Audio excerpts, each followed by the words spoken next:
asalaamaaleykum téléspectateur Comme TV Sénégal ñu ngi leen di nuyu ku nekk si turam ak santam di am contentement di leen xamal ni tey ñu ngi doon def suñu premier enregistrement numéro salon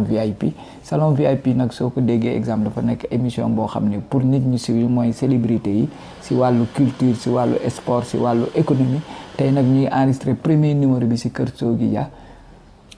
ñu ngi lay dalal Sogui kan mooy Sogui Dia. maa ngi leen di gërëm di leen sant ci seen teewaay bi di leen xamal ne man Sogui Dia laa tudd dama juddoo Médina dem Fouta ñëwaat bu ma ñëwee foofu dem inscrire ci école Paye Darachid jàng fa quelques années après suñu repreneur yóbbu ñu Soumbédioune ma jóge fa dem COG bi xam li ma la jaar fa dem benn année bi ma def lycée Vanvo ma génn fa amoon problème ak suma benn professeur bi ma fa jógee ma dem def benn cours franco-arabe bi dem de la Fosse jógee fi de la Fosse nag dem université donc bi ma jógee foofu si laa commencé militer si LD MPT LD bi nag maa ngi commencé dugg en 80 mu ngi ma fekk dans la clandestinité bi ma demee militer nekk si mouvement étudiant nekk UDET au niveau de l'UDET jógee UDET commencé di militer ñëw ñu indi ma Médina ne ma léegi da ngay créer base politique ma créé fii fekkoon fi benn doyen bu tudd ma Cissé Lo ñu ñëw coaliser ma ak moom si LDMPT ak ñoom Samba Law bi Sey ak Sidi Diagne yàlla na ko yàlla yërëm ak ma Cissé Lo ñu nekk fii di liggéey di xeex ba yàlla def alors comité bi taxaw ñu génn clandestinité commencé dugg si gouvernement Abdou Diouf en 93. G93 ñu si bokk mais El Hadj Diouf si la bokk Souleymane Ndéné Ndiaye si la bokk docteur Gallo Sow si la bokk Macky Sall bii si la bokk ñoom Boubacar Mbodj Souleymane Gueye kii même Amadou Ba sax si la bokk waaw mais day fekk rek nit ñi si ñi groupe yooyu fi am ñu gën a xamante ak ñu xamantewul parce que des problèmes de génération dafa mel ni rek nga ne une association mais âge yi bokkul ñii mën nañu magee ñële ñaari at wala ñetti at wala ñeenti at xam nga li ma la wax donc yooyu rek la ma mais ñooñu ñëpp kilifa yëpp si la ñu bokk. mais tey jii exemple suñ doon wax Sogui dëgër boppam métteem engagement malgré si formation parti de gauche la loolu tamit si juddu la wala nag tout le temps damay for gars yi ku ñu waxee ñu ne la woy Sogui moom dafa yaramam dafa tàng xeexkat la bañkat la loolu dafay féetewoo si askan bi wala si sa nature la yow. xam nga bañkat yi dafa bëri. dañuy bañ pour askan bi wala bañ parce que c'est Sogui. loolu la ñu bëggoon ne exemple ñu xam. bon dafa am loo xam ni bañ bi xëy na li ma jëlee si sama ancêtre la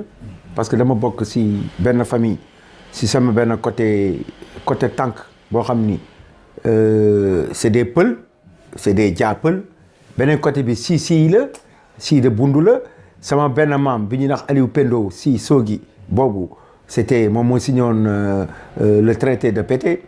donc village bi nekk foofu donc kooku bañ kañ la woon xeexkat la woon xam nga li ma wax parce que ñoom dañ doon bañ te bëgguñu woon ku leen parce que après avec les déni Ankoobe ak yooyu yëpp xam nga li ma la c'est presque c'est la grande famille quoi donc ñun dañu juddoo si bañ parce que man sama papa aussi noonu la mës a mel il a fait moom te beaucoup de choses mais dafa noonu bañ quoi xëy na peut-être judduwaale deret la si man parce que sama mbokk yu bëri noonu la ñu mel aussi waaye nag damay bañal askan bi bugguma ku tooñ askan bi bugguma ku suufeel doomu jàmbur man dama bëggoon ñëpp am jàmm quoi mais bu ma gisee nit di jaay patron wala di jaay ni kii dama ko jaay doole rek damay jël sa défense donc loolu moo tax côté boobu dama ko xaw a kii dama xaw a nekk bañkat si côté boobu bañkat nag si sama deret boo xam ni bugguma nit dugguma si loo xam ni yàpp ma quoi ma ñàkk loo sama bopp fayda moo tax des fois lu bëri mënu ma ko am en politique parce que politique bi tey jii bu fekkoon dañoo seen rek ñu bëri lañ may reproché waroon nga am lii parce que mënu ma ko am parce que sama nature mooy dafa am yoo xam ni dama koy bañ bugguma lekk xaalis bu law du ma jël alalu jàmbur du ma triandé te du ma fen te ñëpp xamal nañ ma ko nag moo tax ma xaw a nekk nit koo xam ne aussi nit ñi dañ may xoolee ni yow buggoo dara maa gën a bugg a dara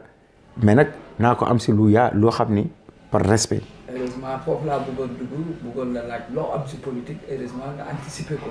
nag gis nañ ni at yi nga si def yëpp ak fi nga jaar yëpp ak conseil bi amoo benn ndombo tànk amoo si dara. heureusement nga anticiper question boobu. voilà waaw léegi dafa am loo xam ne nag daf ñu xaw a doy waar si Médina si élection yi après élection yi ñu gis ni exemple mouvement présidentiel bi au niveau de la Médina gagné nañu mais si remaniement yi ñu génnee ministre du Médina yi gis ni Bamba joxewul consigne de vote foofu yow en tant que politique en tant que fils de la Médina nan nga gisee exemple ñu def remaniement gagné ñu génnee suñu ministre yëpp suñu maire bi ànd la moom yow nan dama bëgg nga tënkal ma vraiment loolu nag dafa jaaxal askan bi waa Médina loolu tey dafa nekk seen bébé ni ñu liggéeyu président mu jaar fi si campagne muy def remaniement génnee ñëpp surtout le secrétaire général du gouvernement là où on parle de Cheikh Ba Abdoulaye Seck ñu Ndoye Seck yow en tant que observateur loolu laa bëgg vraiment nga seet nag dafa ëllëm waa Médina voilà. foofu dinaa si tontu parce que loolu dama ne woon sax damay bind benn papier sax pour ça pour wane ni Médina Macky Sall dañ ko fi gagné Macky Sall ñu bëri dañuy yaakaar ni parti au pouvoir moo gagné c'est l'opposition qui a gagné Benno Bokk Yaakaar à la Médina bien que gars yi dugal nañ fi xaalis mooy li may wax sànq rek ma ne xaalis du doo ñëw rek am xaalis rek def politique balaa nga am def politique da ngay duggante nit ñi am ak jàmm ak nit ñi ngay seeti nit ñi fu dëj am nga dem fa fu ngénte am nga dem fa képp koo gis yaa ko tane nga jàppale ko mais nit ñi dañuy xëy rek yàlla may leen xaalis rek ñu ne dañuy def politique ñëw rek nekk directeur wala nekk dara rek ñoo def politique mais am na ñoo xam ni amuñu de ñu ngi Médina parce que waa Médina ñu am fulla la ñu am fayda am na ñoo xam ni duñu topp mukk nit si xaalis xëy na am na ñu koy def mais bëriwuñu am na ñoo xam dañu téye seen ngor toog jàpp seen ñaambur nekk li ñu naan la majorité silencieuse ñoo ñu ngi toog duñu wax dara c'est-à-dire ñooñu tey jii ñu waa joxul ban doomu tànk c'est parce que liggéeyuñu bu ñu liggéey woon tey jii kon on va les reconduire moo tax mënuñu def dara parce que on les a battus à la Médina bien que nag xëy na première dame bu mu ñëwee fii dafa dugg si ay nit di gisante ñooñu pour ñooñu jàppale ko ñooñu mu gis amuñu c'est pas des porteurs de voix la plupart ñu si gën a bëri gëm c'est pas des politiques c'est des alimentaires boo leen joxee xaalis dañuy mobiliser 4 ou 5 personnes ne le président wala madame lii laa am tu as vu normalement bu fekkee comme ni première dame duggee fii génne teg fi xaalis tey résultat yi ñu génn tey waroon nañu am plus de ça nañu waroon am plus de 60% mais Médina n'a même pas 50% si élection présidentielle yi donc Macky Sall aussi alors bi mu xoolee xam loolu mun na ñi xaar ma punir leen wala la ñu liggéeyuñu képp ku liggéeyul arrêté na la wàcce na la jël ñeneen teg boo seetee bu wax liste bi ñi nga xam ne liggéey nañu jël na leen am na ñoo xam ne biir dans le Fouta par exemple le Malick Sall l'avocat là le nouveau ministre de la justice il a bien travaillé moo tax kenn dañ ko nommé ministre tu as vu si goxam foofu dafa gagné genre yooyu bëri na fi xam nga li ma la par exemple le ministre de la santé là du Sarr boobu il a gagné xam nga li ma la y a le cas de Amadou Ba aussi son problème peut-être il y a un duel entre lui et le président d'après analyse bu ma def mooy aussi lui il a des ambitions xam nga li ma la peut-être am na ay ambitions vis-à-vis du président peut-être loolu moo tax président aussi xaw a def benn distance par rapport ak moom parce que président même mun na am dauphinal boo xam dina ko fi teg suba kooku xam naa bu koy teg mooy ni ku ko jege la koy teg loolu moo tax xam naa ni situation bi mel nii quoi. léegi vraiment loolu laa bëggoon am kii di rappeler téléspectateurs yi exemple suñu émission bi moo doon premier numéro bi suñu invité bi ñu si amoon mooy Sogui Ba acteur politique au niveau de la Médina pour rappeler exemple gars yi c'est comme TV Sénégal ñu ngi si sur le YouTube c'est une télé en ligne contact yi exemple nekk 77 541 18 04 ak 78 305 91 70 pour ñu bëgg a jot maanaam ñu bëggoon exemple Sogui pas ce dernier mot comme ni ñu koy waxee nag presque émission bi dafay ñëw jeex mais yan mooy sa ambition si dans l'avenir pour l'intérêt de la Médina local yi ngi ñëw législative yi ngi ñëw loolu nga wax ni vraiment sa yéene yow si biir Médina. sama yéene si biir Médina bëgg naa liñ fiy def ñu gën ko yokk boobu mooy gën a defaraat Médina topp la jeunesse jàppale leen parce que boo seetee bu baax tey bourse familiale yi nu mu demee nii tey jii waa Médina yu bëri 3e âge yi gisuñu seen bopp ay xale yu ndaw ngay gis ñu defal leen bourse familiale ñoo xam ne dañuy liggéey ba temps yi lay passé am na benn jigéen bu gaaree otoom ñëw di ut bourse familiale ñu accordé ko bourse familiale cas yooyu moo baaxul day gën a tax ñi nga xam ne dañu am ñoom ñooy am ñii ndóol di gën a ndóol man yaakaar naa ni man lu ma xalaat mooy war nañu changer système bi yëpp léegi képp ko nga xam ne amagoo sa 50 ans waratoo bénéficier aussi yenn aides yi am na aides yoo xam ne c'est pour le 3e âge am na aides yoo xam ne day nekk nit ki nga xam ne dépassé na 45 ans muy jigéen parce que la plupart boo xoolee beaucoup de femmes qui ont 40 ans la majorité bi ce sont des divorcés avec des enfants boo xoolee bu baax ñooñu ngay jéem a récupérer xool nan nga leen mën a dimbali bu ñu amee ay doom yu mag tuuti nga xool foo leen mën a dugal bu fekkee amuñu loolu nga alloué leen benn bourse boo xam ni chaque fin du mois dinañu mën a jël 35 000 wala 40 000 francs pour ñu mën a jàppale seen bopp nga jëf un recensement au niveau de la commune nga seet xale yi nga xam ni ils ont été victimes des exclusions de leur établissement privé ou public nga xool nan ngay mën a créer ces enfants là tu fais une proximité dans la Médina xool xale yi nga xam ne war nañu mën a def brevet war nañu mën a def bac nga récupérer leen dugal leen si ay centre ñu jàng formation pour ñu am ay brevet wala ay bac wala ay centre de formation man je crois que la situation loolu la quoi man ku am idée bu mel noonu boo ñëwee ñu liggéey quoi waaw jéem a xool sécurité Médina environnement Médina képp ko nga xam ne am nga programme bu mel noonu boo ma wooyee ñu mën a liggéey ñu xool nan la ñu mën a jàppale sécurité bi lampe yi di tàkk éclairage public bi xam li ma la wax agression yi ñi nga xam dañ fi nekk ay étranger dëkkuñu fi ñëw nekk si biir commune bi di def naka sa du noonu drogue beeg yooyu yëpp ñu xool nan lañ ko mën a xoolee pour defar ko mu nekk Médina nous dans Médina loolu daal amoon lu ma wax di leen gërëm di leen sant di leen wan ni vraiment émission bi émission bu baax la li baax na si sax dina permettre au moins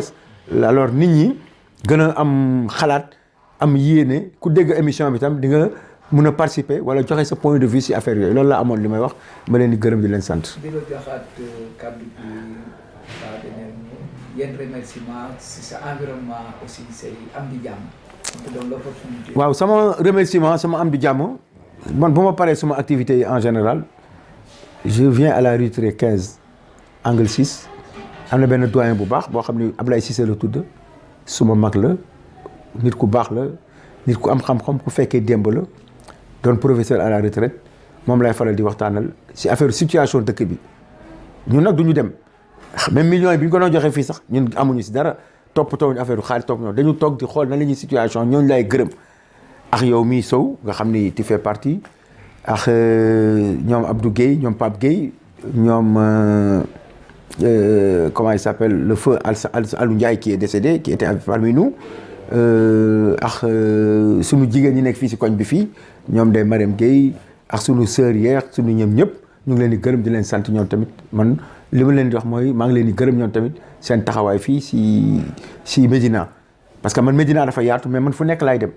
j'ai des amis un peu partout xam nga li ma la mais la plupart bu ma jógee fii si sama grand bi dinaa jaar si ay Riven 2 ñoom Amadou Ndongo dinaa jaar si ñoom Grand Daguit dinaa jaar feneen waxtaan dinaa jaar mairie ba dem si kër conseil ñoom Jupiter donc dem rue 19 waxtaan ak nit ñi am ak nit ñi jàmm fu ma dégg nag musiba am na fa dinaa fa egg xam nga li ma la waaye aw ma xaalis nag waaye am naa jotu jaale nit bu génnee àdduna am naa mun naa assister nit bu génnee àdduna ma ñëw fekkee suulam wala bu ma yëgalee dara ma dem foofu du ma tànk mu kenn nag waaye nag ñëwuma nag si nit pour xaalis dama ñëw si nit pour en tant que un être humain parce que man être humain dama ko gëm te dama ko bëgg waaw loolu laa amoon lu ma bëgg a leeral foofu. ñu ngi leen di remercier di am contentement di remercier suñu doyen bi nga xam ne mooy Sogui Dial dalaloon ñu tey si këram si enregistrement bi mu ñu defal bàyyi activité am yëpp kon te ñu ngi rappeler exemple téléspectateurs yi la Com TV ku ñu bëgg a jot c'est le 77 541 18 04 wala si 78 305 91 70 di jox dig daje ba beneen yoon ak beneen invité. merci Sow maa ngi leen di remercier des remerciements anticipés yéen ñëpp merci waay ah jërë ngeen jëf.